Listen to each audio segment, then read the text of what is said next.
Assalamu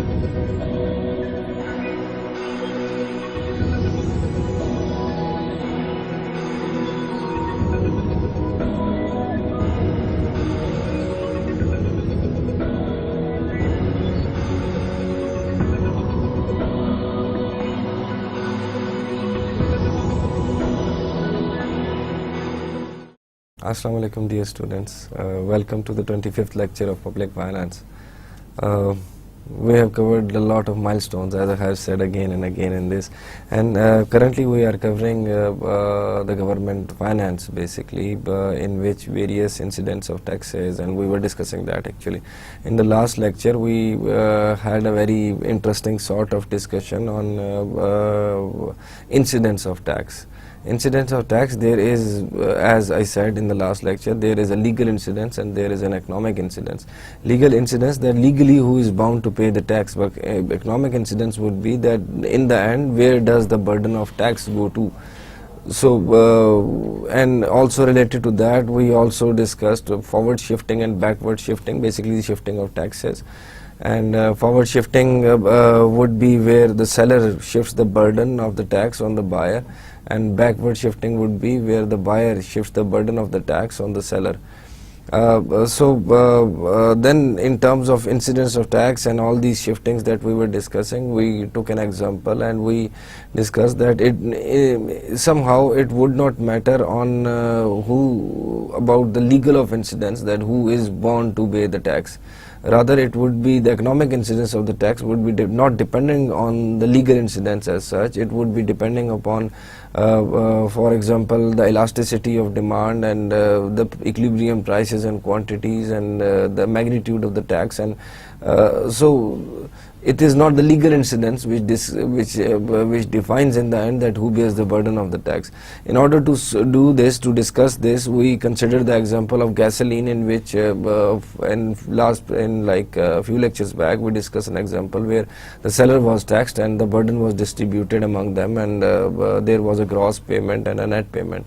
And then in this case, if we discuss that, in order to prove that, we discuss the same tax but on the buyer this time, and the result was same. I hope you remember the example in which there was a 25 cents tax.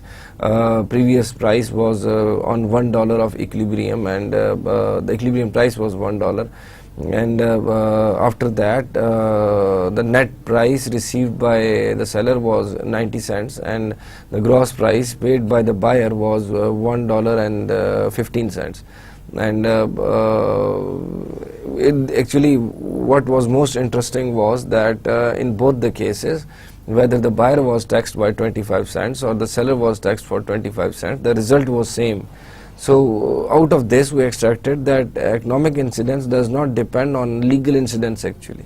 So then we discussed that we started to discuss the concept of demand elasticities, and through various examples and through various arguments I explained to you guys that the elasticity of demand actually somehow defines the incidence of tax, the economic incidence of tax. And I mentioned that in the cases where elasticity of demand is inelastic, maybe assuming that perfectly inelastic, the burden would be borne by the buyer. So more inelastic the demand is, more burden would be borne by the buyer. And if supply is elastic, in the extreme case we consider the example of perfectly elastic supply, then the burden would be borne by the buyer again, not the seller. And there was a very interesting implication of this, because we discussed that in the long run most of the firms have elastic supply curves, and they have elastic supply curves because it is easy for them to move around the factors of production. So they can either increase or decrease the demand. So if they can do that, increase or decrease the supply, so if they can do that, then their demand is elastic, and more elastic would it be in the long run. So the most interesting implication of this was that in the long run it would be the buyers who would be bearing the burden of most of the taxes by the government, even if they are on the seller. So economic incidence would fall upon the buyers. and that was very interesting, and it is actually usually seen in the cases that whenever certain goods and consumption of certain goods are taxed, over the long run the price increase actually would represent the amount of the tax also as well in the long run, apart from the inflation. So then we also discussed the last case in which the demand of the seller was inelastic. I mean, that would mean that he cannot change the quantity supplied. Sorry, supply of the seller was inelastic, and in that case the burden of tax would be on the seller because their supply is inelastic. And this was the whole scenario under which we discussed that. We need to continue this, the concept of demand elasticity and the incidence of taxation. And the current lecture actually would be revolving around the same scenario, because we are discussing the price efficiency, taxation and distribution of income. And in regards to shifting of the burden of taxes, we discussed the concept of forward shifting and backward shifting, and we saw that when in a given environment, if the demand is inelastic, the burden is borne by is shifted towards the buyer, and if the supply is elastic, the burden is again shifted towards the buyer. And but we saw that in one market analysis. Actually what happens is that there are the economy and its markets are very interrelated with each other, and economists have been interested to study the interactions among the various markets.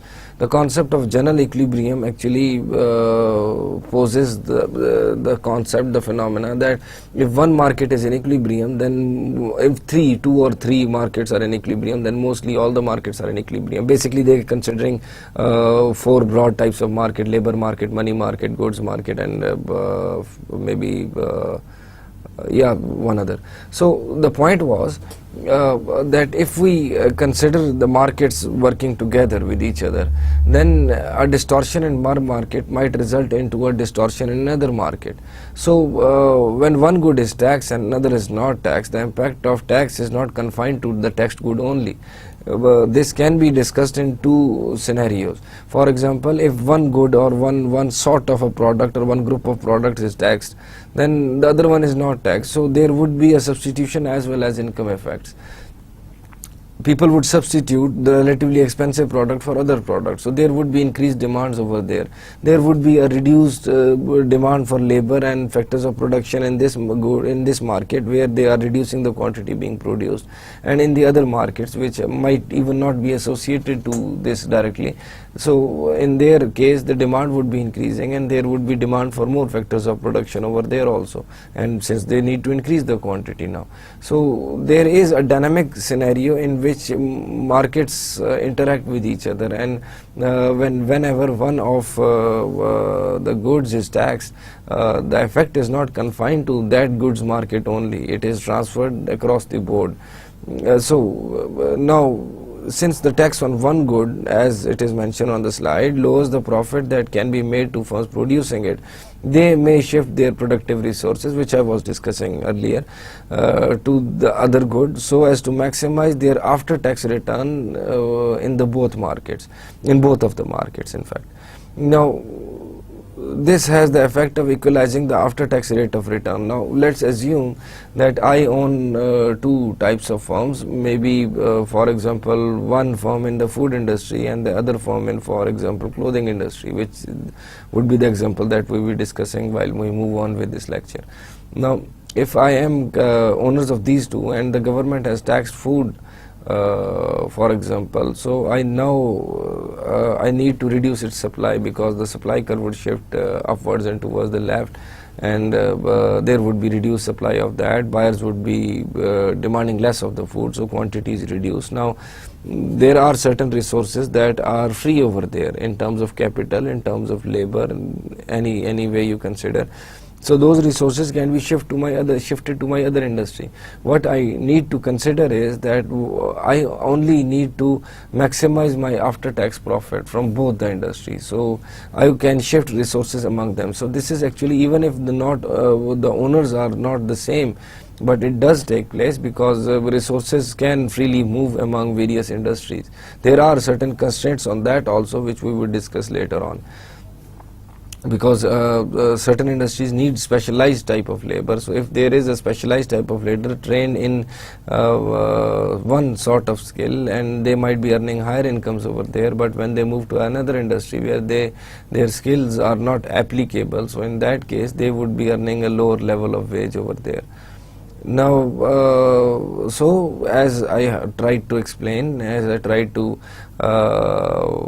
highlight, that tax in one market also affects other markets also. Now, for example, there is a tax on electricity consumption. Now, that would also affect like its substitutes and its complements also.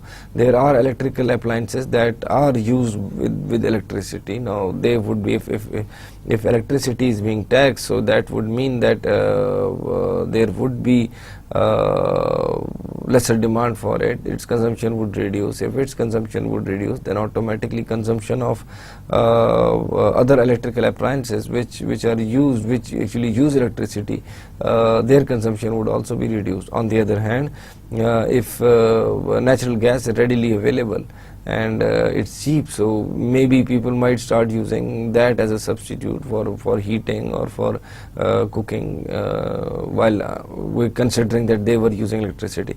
So other sources of energy, and maybe industry might also be shifting towards more cheaper sources of production. So the result is that all those products would be, all those associated markets would be affected. And specifically, for example, there would be certain goods whose production is require electricity as an input. Now with the tax, with increase in the prices of electricity, their prices are bound to go up. And so again, one simple statement, that tax in one market is not confined to, the effect of tax in one market is not confined to that good and that market only. It is bound to be transferred in one way or other to different markets. Now, we have discussed the concept of elasticity of demand. I hope you remember that, since that would be coming up again. So let me try to explain that once more, and we would be then taking this further on. Now, in terms of considering two different markets, as we discussed, that demand elasticity, if the demand is more inelastic, then there would be less excess burden from that also, because the burden would be shifted towards you can say the buyer. So if the demand is more inelastic, relatively inelastic, the burden would be shifted on the buyer. And if the demand is elastic, the burden would be on the seller. So it is about the relative term. Demand elasticity, what is demand elasticity? It is actually responsiveness of quantity to changes in prices. So if price changes by a small amount and there is a huge fluctuation in quantity, that would be elastic demand. And if there are huge changes in prices and demand is very rigid and it changes a little bit only, so that would be inelastic demand. In terms of perfectly inelastic demand, the price would not affect the quantity demanded. We normally assume that the demand elasticity of necessities are much higher than luxuries actually, and that is a well proven concept, because for example, flour and cooking oil and rice and wheat and the basic necessities that are required for survival, some basic types of medication, and with huge fluctuations in their prices, their demands do not change a lot. So that is why they are relatively inelastic as compared to luxury items or certain other normal goods where the demand might affect the quantity demanded a lot. So when you are comparing two different types, for example, in this graph, in the slide ahead in front of you, there is food and there is clothing. There are basically two types of goods. Now, what do you think, whose demand would be more inelastic or more rigid in a sense? I hope you are saying the right answer, because of course I can't hear you. So in terms of food, because it is logically food's demand would be more inelastic as compared to clothing's demand, because they both of them are necessities, but clothing is more durable and it might last longer, but food units are required again and again. So food units would have more inelastic demand relative to clothing unit. We are comparing them among each other, so I'm saying relatively more inelastic. So there is a graph over here which is expressing the concept, like there are two panels, panel A and panel B. Panel A represents the for food market and panel B is for clothing market. Now if you look at panel A first, the initial price is assumed to be PF, F standing for food, and the point of equilibrium is represented by E1, and at that point the quantity demanded is QF1. Now in case there is for example a tax, now we are assuming that there can be a tax. So if the government applies a tax, the supply curve shifts upward, that is representing that its quantity is being reduced. So in that case, because it is becoming expensive, so in that case that is being shown over here by a second supply curve, or you can say S prime over here, which shows that now the tax has been implemented by the government. Now if the tax has been implemented by the government, the supply curve has shifted up and the new equilibrium point is E2, and quantity has reduced to QF2, and price is represented by PF into 1 plus tax, that represents that the tax has been implemented over here. Now there is an excess burden to it also, a negative effect, deadweight loss, and that is represented by the shaded area in between E1 and E2, that is the excess burden. Now if you in this case food was assumed to have relatively more inelastic demand, while on the other panel B there is representation of clothing, and that is supposed to show for example more elastic demand. Now there is on the x-axis there is number of units demanded for clothing per year, and on the y-axis there is price of clothing. Now assume that initially there is for example the initial price is PC without any government intervention in the market, and the initial quantity demanded is QC1 units of clothing, and E1 or S represents the supply curve, and E1 is the point of equilibrium, and downward sloping demand curve of clothing is represented by DC over here. Now this downward sloping demand curve intersects the supply curve at E1, and QC1 is the quantity demanded, and PC is the price, equilibrium quantity I mentioned. Now what if the government applies a tax over here? Now the tax is shown by the change in price by PC into 1 plus T. 1 plus T represents the tax that has been implemented on supply of this product, and S1 is the new supply curve. The supply curve is shifted upwards. Now the reason, I hope you remember that why I have made perfectly elastic, perfectly elastic supply curve, because in terms of that first it is assumed to be a perfect competition, number one, competitive markets, and then whenever the supply curve is parallel to x-axis, that would mean it is a perfectly elastic supply curve. Now with that change in amount of you can say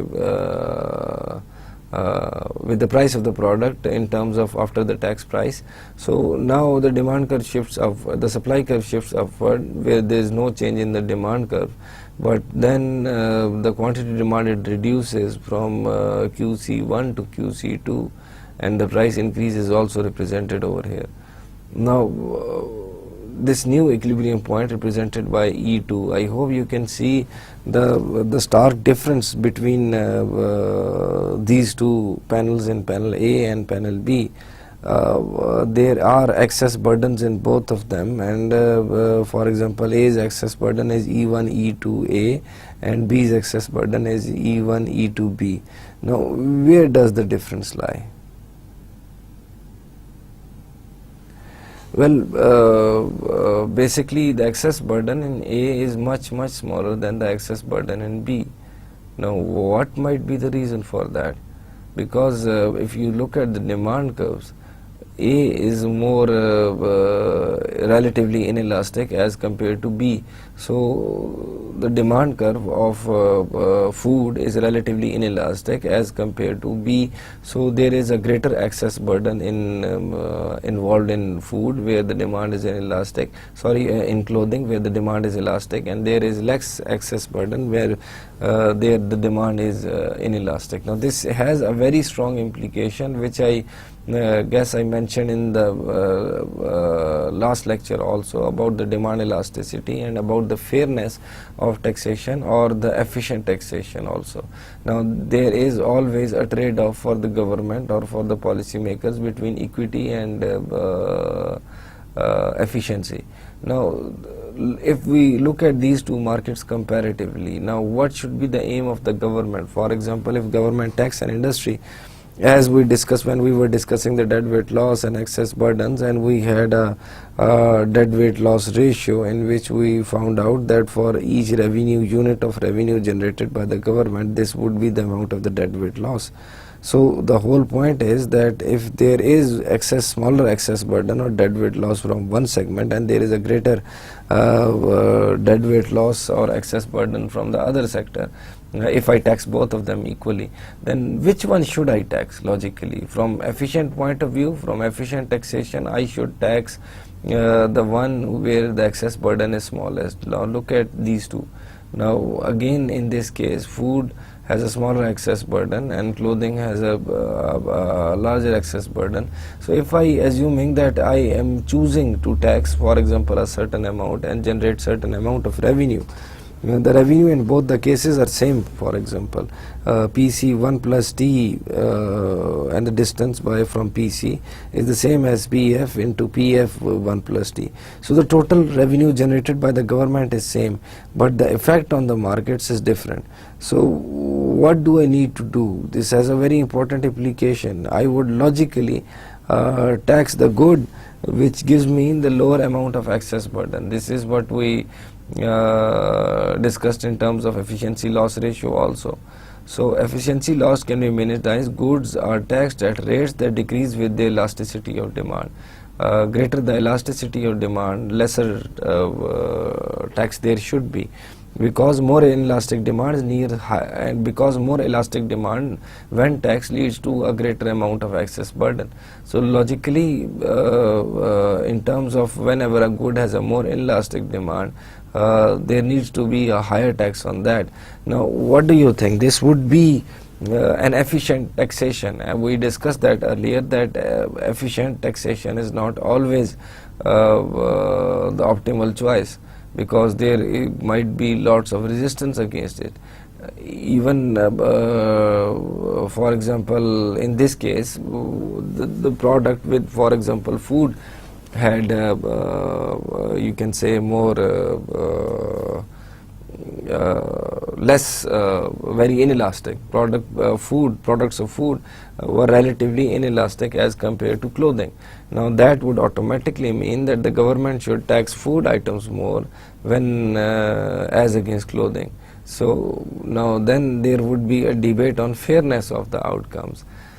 So we only look at this after having a multi-market analysis, when we compare the two markets together, and then we find out that it would be much better to tax the markets where there is more inelastic demand, and in that case the excess burden would be very less, excess burden or deadweight loss or loss to the society.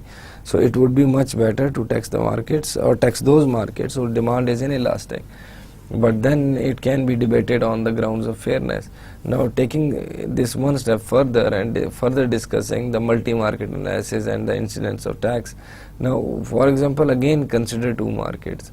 One market is clothing market and the other one is food market. We have already seen that in terms of food and clothing market, there is a choice of taxation by the government that they would choose based on the elasticity of demand in both the markets. Now let us consider another scenario, because since we have seen that markets, we discussed actually before that markets do have an effect on each other. So let us consider clothing market and food market, as I said. Then in terms of look at the panel A first, there is clothing market on the x-axis and food market on the prices of clothing market on y-axis. Now there is a demand curve and a supply curve, of course.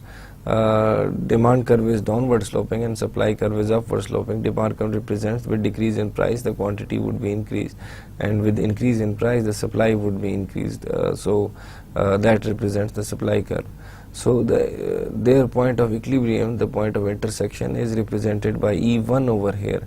This E1 represents Q star quantity of output, and P star the price of the product. Now these are basically the equilibrium quantity and price. Now what if this is assuming there is no tax? Now what if the government decides to tax the product? Now this is clothing, first focus on panel A only. Now if the product is taxed, that shift in the supply curve would mean that quantity is being reduced from Q star to Q slash over here, and the price, the new equilibrium point, would be E2. Now what would happen over here is that there is a decrease in supply of the clothing units, and that is represented by the new supply curve S prime, which is equal to marginal cost of supplying plus the tax that the government has applied tax. Now we are considering that this tax by the government is only in the clothing sector or the clothing industry. Now then at this point E2, the gross price paid by the sellers would be PG, and then while the suppliers would get PN as the price which they would receive, while the difference between the price paid and the price received is the tax which is being collected by the government. There is a deadweight loss over here, but that is not our focus of discussion right now. Now what we need to see is what this decrease in supply in clothing industry or tax in clothing industry, what effects would transfer to other markets. So now in order to keep our analysis simplified, let us consider the other market is food market. What happens is that there is decrease in supply of for example food. Now if there is decrease in supply in food, that would mean that certain resources that were used in this sector, in food sector, are now free. Now if those resources are free, and those resources can be employed in other sorts of industry. Plus now the people are buying less of the clothing units. So if they are buying less of the clothing units, they might divert their demand to other products, which in this case would be food units. So in the end, with more demand of food and with more supply of food, the supply curve would shift rightwards. That would mean an increase in supply. So now you see that there is an effect, considering the multi-market analysis, there is effect from one market to another, and that effect cannot be isolated between the markets. And with the increase in supply of food, there is a possibility that prices would also go down, because the supply curve would shift rightwards. So if you look at panel B very closely, you would see that the supply curve has shifted from S1 to S prime or S slash. The previous equilibrium point was E1, and the new equilibrium point is E2. Now E2 represents a greater quantity, a larger amount of in terms of consumed, and a lesser price. So the effect of one tax on one market also has its own effect on the other sectors also. Price of clothing to increase, but that of food to decrease. That was like the net effect on the economy. an effect on specialized capital and labor of clothing industry, because those specialized capital and labor are very highly skilled and specialized, and their skills and specialities cannot be utilized in other industries that easily. So in that case, for example, what would be the use of a spinning or a graining mill in for example harvesting crop, and what would be the use of one's knowledge of for example seasons of production in terms of in terms of food production in the clothing industry. So the specialized labor force in one sector might not be that easily be used in the other sector also. So those specialized capital and labor would be the ones who would be having a tough time, because their incomes, with those special skill set from clothing industry, maybe they won't be able to negotiate such better salaries in, for example, food industry. So but still that would further cause a decrease in cost of production of food industry, by the way. The specialized inputs of one industry face a decrease in income when they move to the other industry, and this and the increase in supply might result into decrease in prices. Now it is very important to see, since we have discussed the impact of taxation in terms of affecting various markets and various industries among each other, we have also considered a very simplistic form of multi market analysis, in which there were only two markets, food and clothing. But I hope you get the crux of it, that the purpose was to show you that with changes in the effects of one good market would automatically translate into other goods markets. Based on that, the incomes of people would be affecting, and one of the way to see the effect on income distribution, basically Lorenz curve is used. Lorenz curve maps the cumulative percentage of households against the cumulative percentage of their income. I'll explain what does this mean in a very simple way. Now there is a graph in front of you, which is on x-axis there are percentage of household, and on y-axis there would be percentage of real income. Now what would be the most equitable distribution? Like for example, equitable distribution would be that first 10%, first decile of the population holds 10% of the income, then 20% of the population holds 20% of the income, then next 30% of the population holds next 30% of the total income, total country's income. Now you see that would mean there would be a line from point O to point E, a 45-degree line from this axis, which represents exactly the equal distribution. It is called the line of equality. And as I said, that on x-axis there are percentages of households, and on y-axis there is percentage of the real income, the total income that these individuals hold. So in terms of equal distribution, complete equality, there would be a line from 45 degrees, but which is starting from O to E. But with the for example, in terms of if you can say at point X, if 10% of the population hold less than 10% of the income, that would be point X, represented by a sloped curve originating from 0 to E.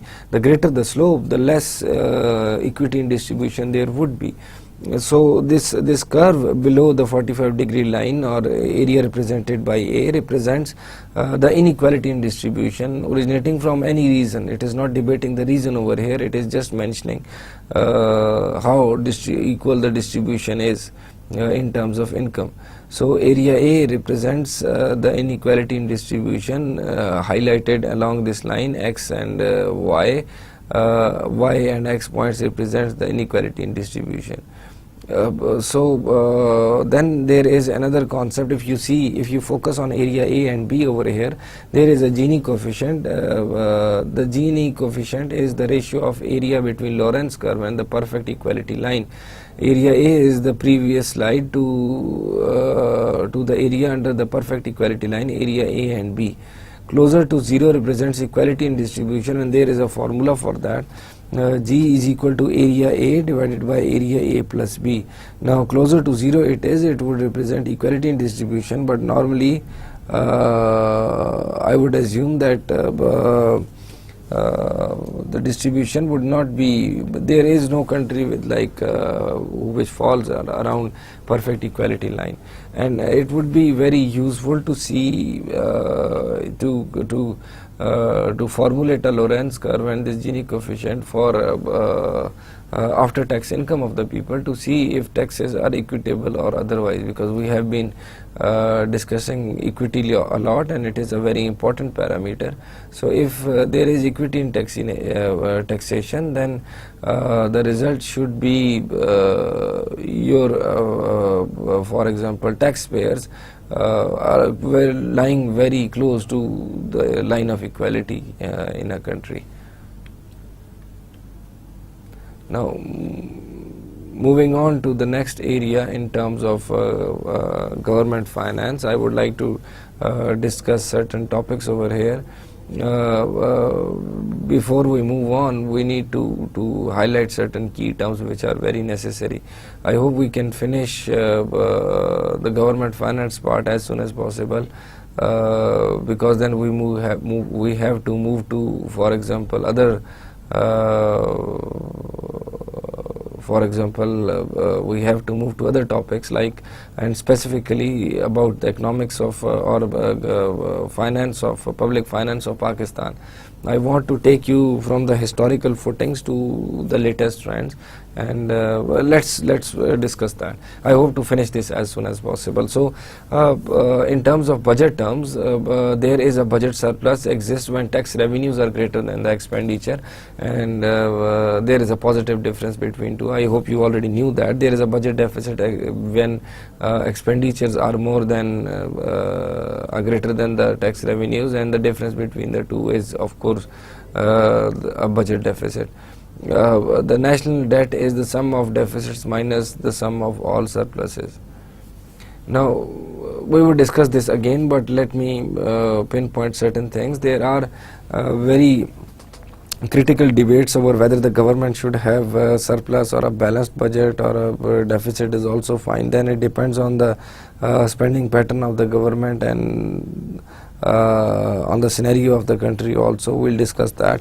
Now, what can a surplus of a country be used for? Like pay off portions of the national debt. It can be used to cut taxes, increase spending on programs which government not normally would do. Then set surpluses aside to make social security and maintenance and Medicare more solvent. Now whenever there is a surplus, there is a debate that what to do with this excess money. So we would be discussing that soon. Now there is an interesting concept termed as the high employment deficit or surplus. Now the budget balance is altered significantly by state of the economy, because along the business cycles, whenever an economy is on a business cycle, we discussed business cycles before, the deficit and surplus and the magnitude of deficit and surplus vary a lot. So that would mean that it would be the business cycle affecting, not the government actions affecting the budget surplus or deficit. No doubt there would be a government action, but still from a different standing.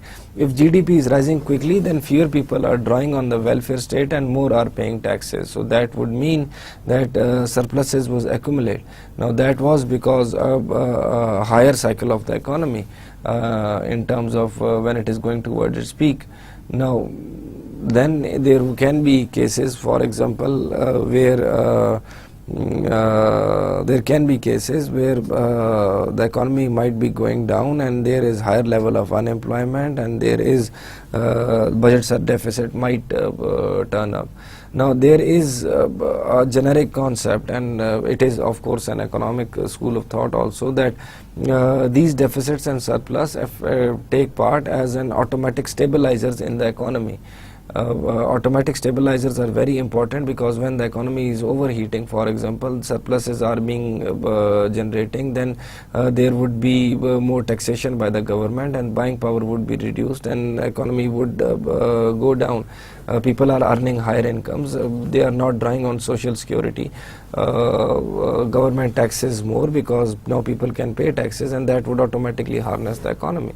And still, deficits and surpluses can be attributed to current year economic activity. Now, it might also represent that apart from these business cycles and apart from the current year economic activity, there are structural imbalances in revenue and expenditure patterns of the government that might result into deficits and surplus. So one solution to clarify whether it is the business cycles or whether they are the government actions, one option is high employment deficit. The high employment deficit or surplus is a very interesting concept related to that, because when you want to segregate whether it is the structural imbalances in terms of revenue and expenditure, or is it the business cycle which has caused the surplus or deficit, then there is a concept of high employment deficit or surplus. In this case, they are like estimated, it is assumed that high employment deficit surplus is what the surplus or deficit would have been if the economy had been at a high employment rate, and a high employment rate or unemployment rate is very low. So normally they would assume that unemployment rate is 5 to 6%. So based on that, that would mean 95 to 96% individuals are employed, and what they need to see is that what the deficit or surplus deficit and receipts and expenditures would have been if these 90 to 95% people are employed, and only 5 to 6% of people are unemployed. So in that case, they would estimate the deficit and surplus and then see the difference, and then they can ascertain that whether it is due to structural imbalances in revenue or expenditure, or whether it is due to business cycles. Now, economists often prefer this measure to actual level of deficit surplus, because when formulating a policy or when advocating a policy, they would use this measure, because it gives what the situation would have been under full employment level, and what the effects of policy would be can be determined very accurately. So that is why high employment deficits and surplus are a very important concept. Then moving on to the budgets, the unified budget is the sum of on and off budget deficits and surplus. There are also on and off budgets deficit and surplus for the government. Now if this is a net deficit, then the government must borrow new money from the public.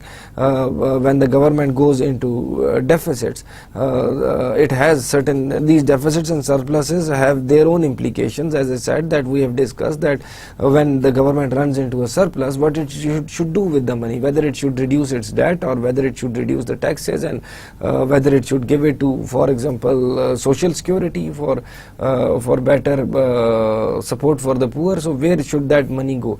So there is a debate about deficit also, that when the government runs a deficit, what are the implications of those deficits, and we would discuss that soon. So if this is a net deficit, then the government must borrow new money from the public. That can be either by issuing bonds or printing more money, and both of these would have repercussions for the coming generations. So if it is a net surplus, then it is a net provider of capital to the private sector, because now the government has a surplus with it, so it would be providing capital to the private sector. Now, real surplus and real deficits would be the same thing expressed in inflation adjusted terms or real terms. Now, what would be the economic effects of federal budget deficits? Now, deficits can either be financed by paying taxes, or increasing taxes, or issuing bonds, for example. They can also print money, but that would again cause inflation. Now, borrowing rather than taxing can improve votes for a politician, of course, and borrowing postpones the burden of taxation. Now, there is a debate that originates over here automatically, and you should understand this also. Now, look at yourself, like every citizen in this country has a certain amount of debt on them. Now, because of that is like the per capita debt translated in terms of the government's debt. No, maybe you are like 20, 25 or 30 years old. Do you think that you might be one of the reasons why the new debt is being accumulating, but the historic amount of debt that has been collected, are you one of the individuals who was a cause of that? Because there is a debate about intergenerational transfer of the burden of expenditure. When the previous generation does some extra expenditure, they run into deficit, then they go and get debt. They issue bonds, or they maybe use external sources of financing. External from like would mean that from other countries, from foreigners. Internal would mean from the domestic economy. Within when the government is indebted to its citizens, that is internal debt, and when indebted to foreigners, that is external debt. Now, would that justify that if there are, if it is like I am, if my taxes are increased because I have to, the government now has to pay back debt which was taken like maybe 20-25 years before that. Now, that was not my decision. So, did I enjoy that excessive consumption that they did in those times, due to which they went into deficit? No, I did not enjoy that. So, there is a debate over intergenerational transfer of the burden of debts. So, the debate is that whenever government runs a deficit, there are economists who would say that this intergenerational burden would be not fair. And the coming generation has not done anything to increase their consumption. Why should they bear the burden of the previous generation? So it would automatically, because of long-term debts, automatically transfers the burden from one generation to other.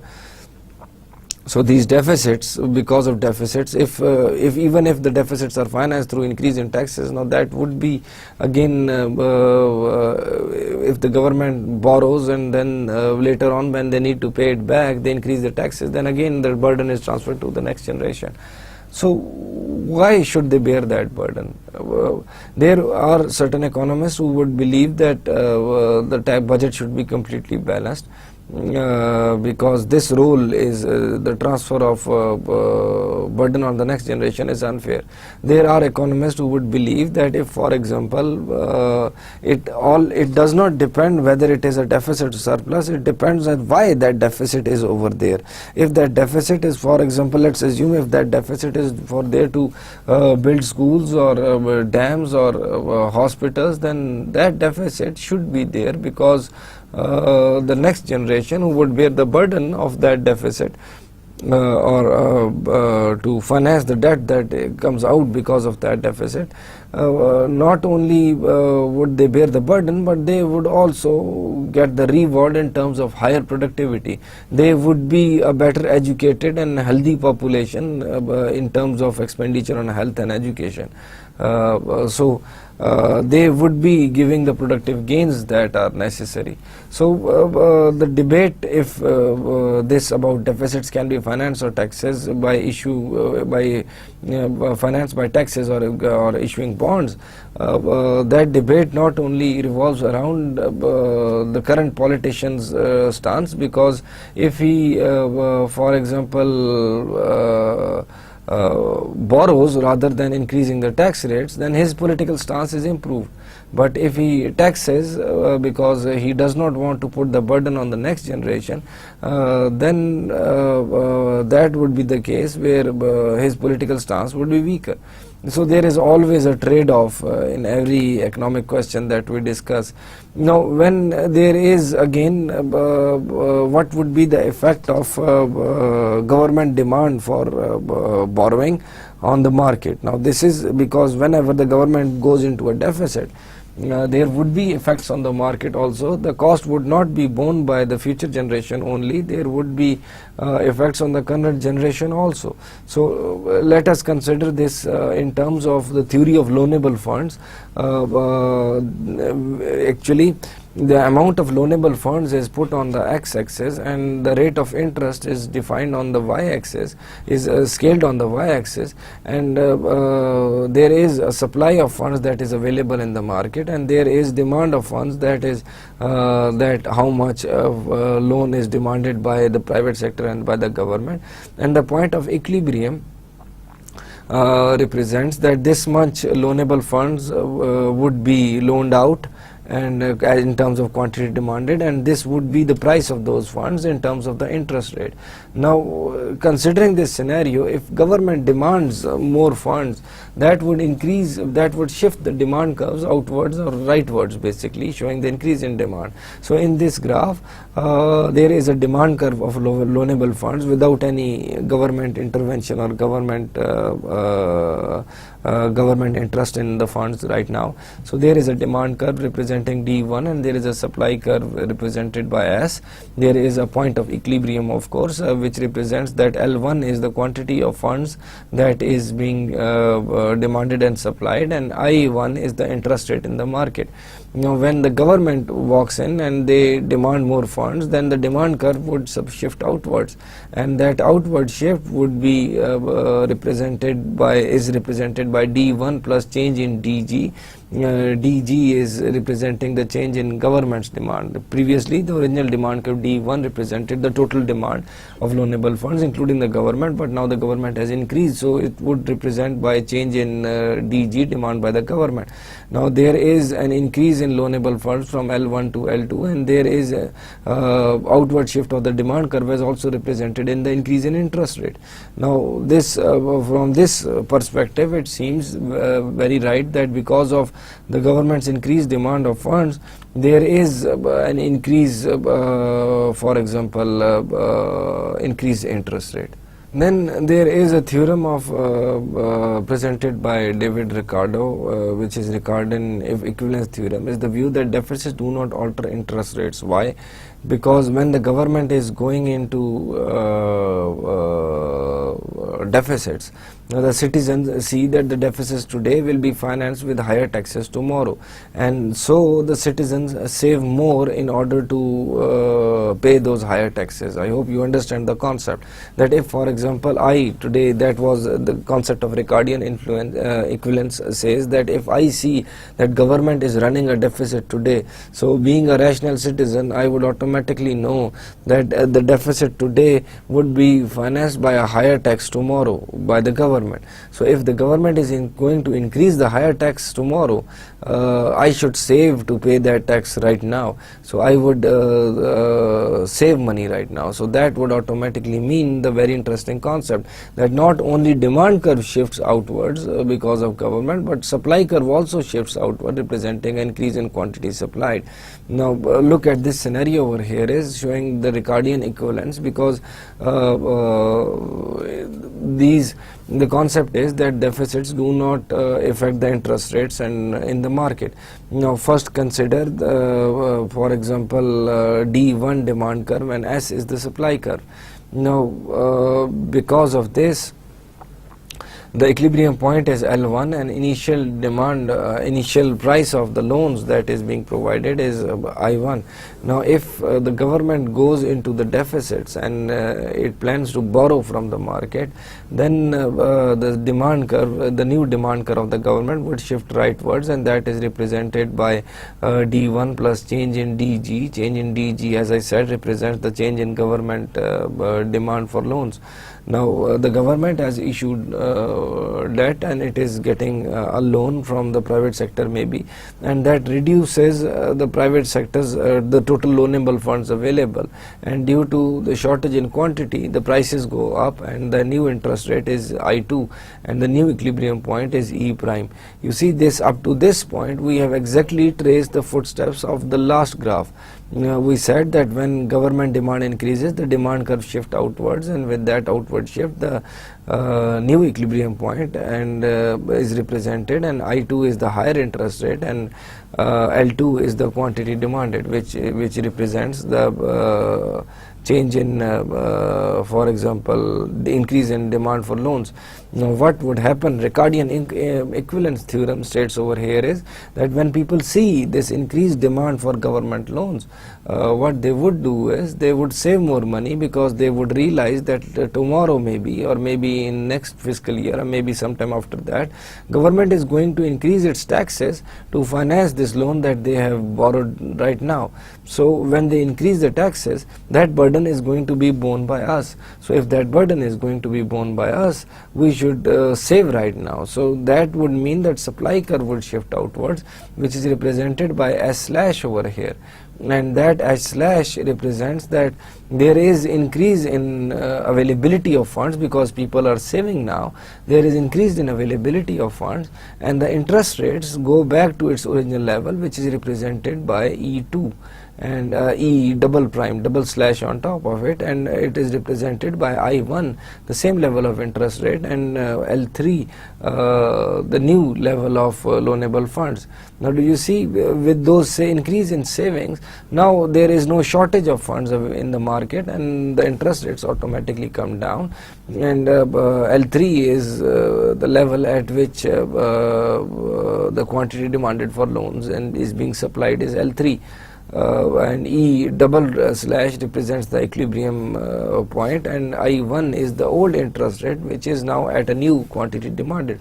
Now this Ricardian equivalence has a very interesting implication, as you have seen, that people just looking, rational individuals, when they look at the government's behavior and they see that they are spending a lot and they are going to tax us tomorrow, just to fulfill that spending that they are doing now, so they would start saving, and just in case that they need to bear more taxes tomorrow.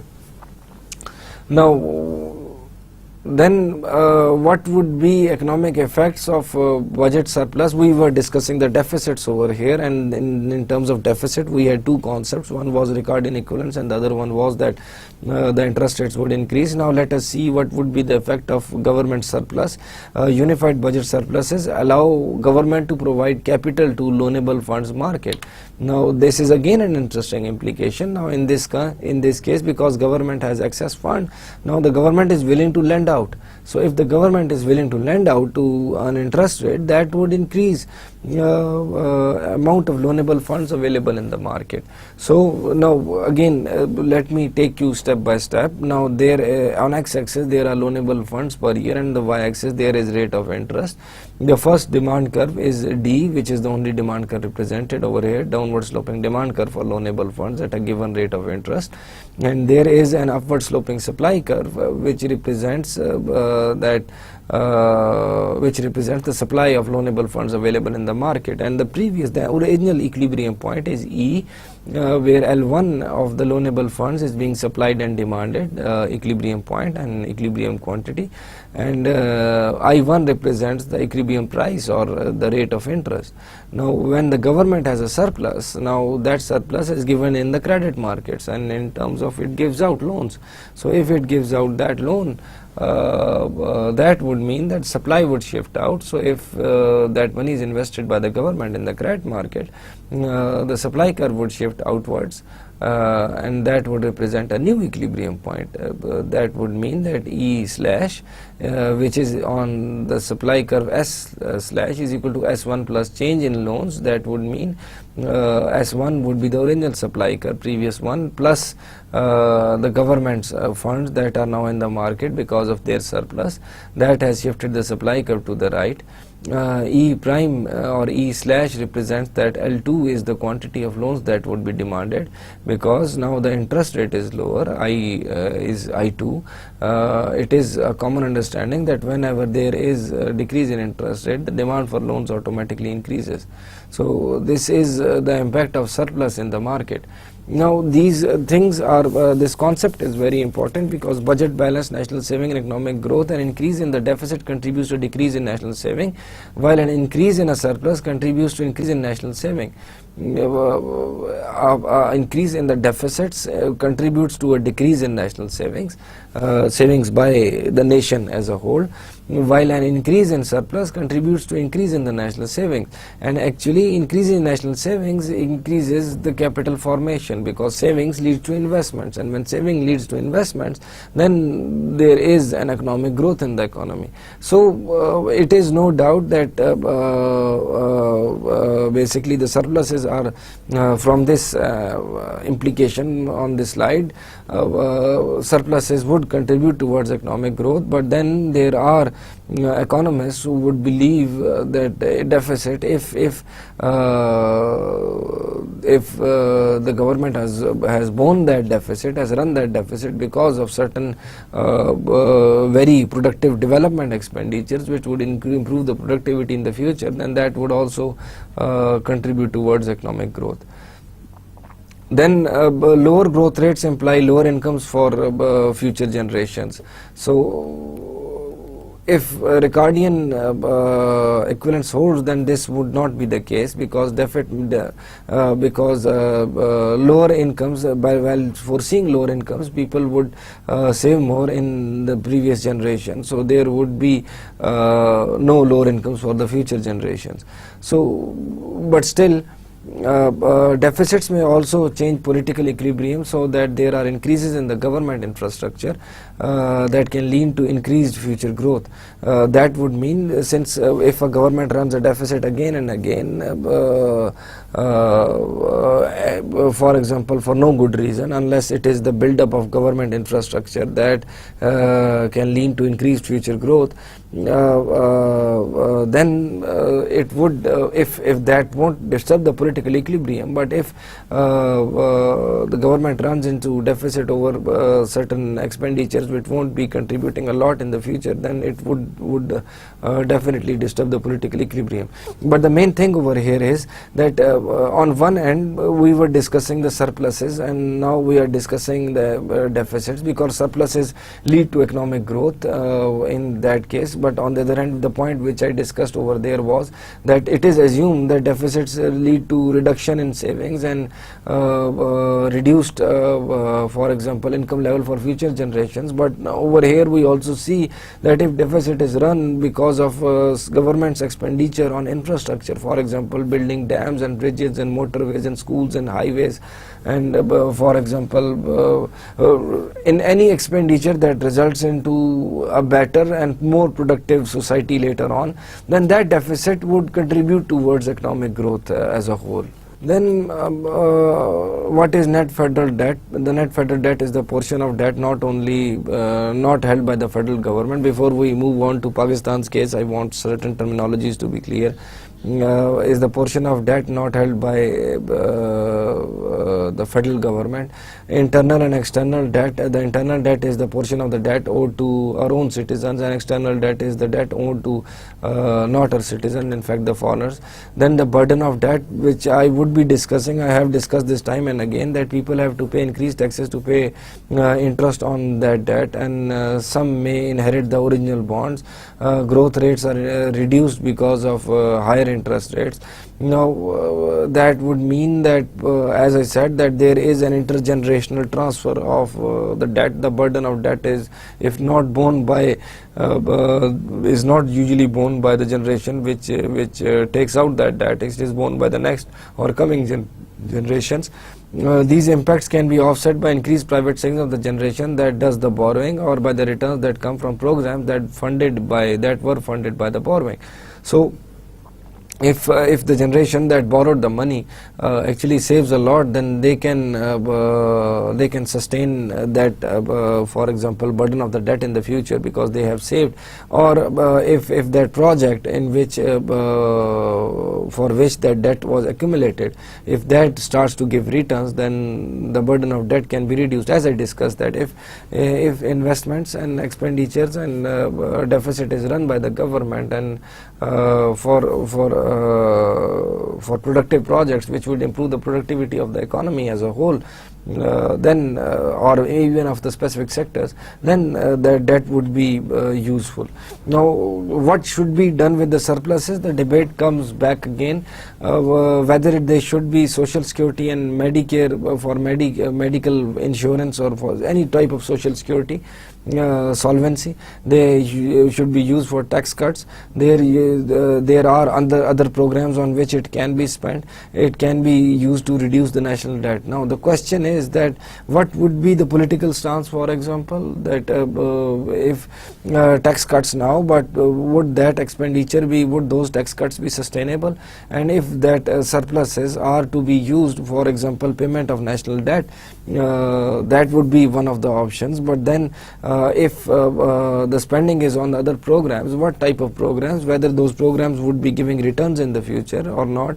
So there is a whole debate on what should be done with the surpluses, and there are various options that a government might choose based on their political stance and based on the net benefit to the society in those times in which they are prevailing, because there are no thumb rules which can be easily said that okay, for example, rule number 2 would be fine in this case and 3 would be fine in that case, because there is a whole debate on all of these arguments. As I said, that there is a simple debate on getting into a deficit.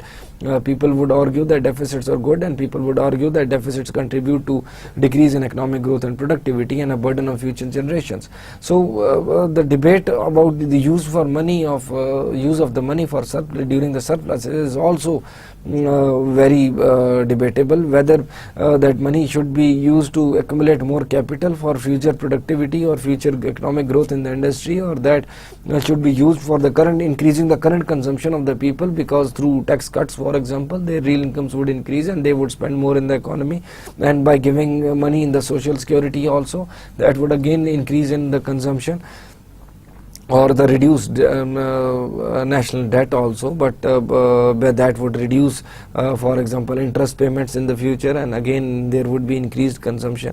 So there is a debate that what would be more sustainable, and I guess we are out of time right now, and I hope to see for example, very soon that we would be discussing the cases of Pakistan. Maybe from the next lecture or maybe after that. But before we move on, let me summarize some of these slides from the start, and which we have been doing through the last few lectures. Now we started with basically the effect of taxes, considering a multi-market analysis. We have covered this lecture very fast. I hope you understand all the concepts. In terms of multi-market analysis, I discussed that if the demand is inelastic, then the tax applied creates less excess burden when as compared to the relatively elastic demand. So it would be a possibility for the government to tax, for example, those products more where the demand is more elastic, but then such goods are basically those types of goods which are usually necessities, and there would be an opposition faced by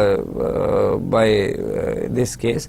And then we also discussed the case in which taxes in one sector reduces the supply of this sector, then that automatically frees certain resources, and those resources would move into the other sector in which it has not been taxed, and due to people substituting from the higher priced good to other goods, there would be an increased supply of those goods also, plus considering the cheaper resources available to them, and that would mean that the tax on one good does not only affect that good, but then the effects can be on the other markets also. Then we discussed the Lorenz curve and the line of equality, and discussed that this type of estimation in terms of after tax income would be useful to see the equity of distribution. Then going through various budget terms, budget surplus, budget deficit, we discussed that about the controversies of various expenditures in terms of when the government runs a surplus. Then most important, we also discussed the high employment deficit and surplus, which is actually estimated considering that if 5 or 6% of the people are only unemployed and rest of the population is employed, rest of the labor force in fact is employed, then what would be the deficit and surplus in terms of expenditures and receipts, and this is what it would be have been. So that is done to see if there are structural imbalances between revenues and expenditures of the government, and is it due to business cycles only. The unified budget is the sum of on and off budget. Now in any case we discussed this. Deficits can be financed by issuing by taxes or bonds. We saw that if the taxes are financed by getting loans by the government, that would increase the interest rate in terms of this loanable fund sort of environment. But then we also consider the Ricardian equivalence, which states that if the government is running a deficit, then that would mean that people would know that there would be a deficit in the future, so they would save more today. So there would be more savings also, not just more demand for loanable funds by the government, but more savings by the people, and that would mean that the interest rate would come back to the same level or would not change because of government's demand for loans. And then we discussed that if government has a surplus, runs a surplus, then they would, if they provide that money to the credit market, because the money is available now, so that would mean that interest rates would go down and more funds would be available for loan. We also saw that budget balance also contributes in terms of deficits and surplus, contributes towards economic growth. We also discussed that deficits would also contribute towards economic growth if that money is utilized in certain projects. That was the view of certain economists. And then we also debated that whether it would be right or otherwise to put the burden of your consumption in terms of on the coming generations, because I consume more, then I'll get debt, I'll issue debt, and if I issue debt, then the interest payments would be borne by higher taxation on the coming generations, and is that like fair? And we also discussed that if is a view of certain economists that would be fair in a sense that if that deficit was run not because of various operational expenditures, but on such type of projects in which those would be giving future returns, and those would be building infrastructure and more productive society, and that society can easily bear tax to fund the interest payments of this deficit or this debt. Then we discussed that what should be done with the surpluses. There are of course various scenarios. There can be tax cuts. There are, like, you can contribute that money towards social security. You can for example reduce your debt. You can start a new program. You can start a new development project in the economy, and which might give you future returns. And so there are different means through which surplus can be utilized. We are out of time right now, so hope to see you in the next lecture. Take care. Allah Hafiz.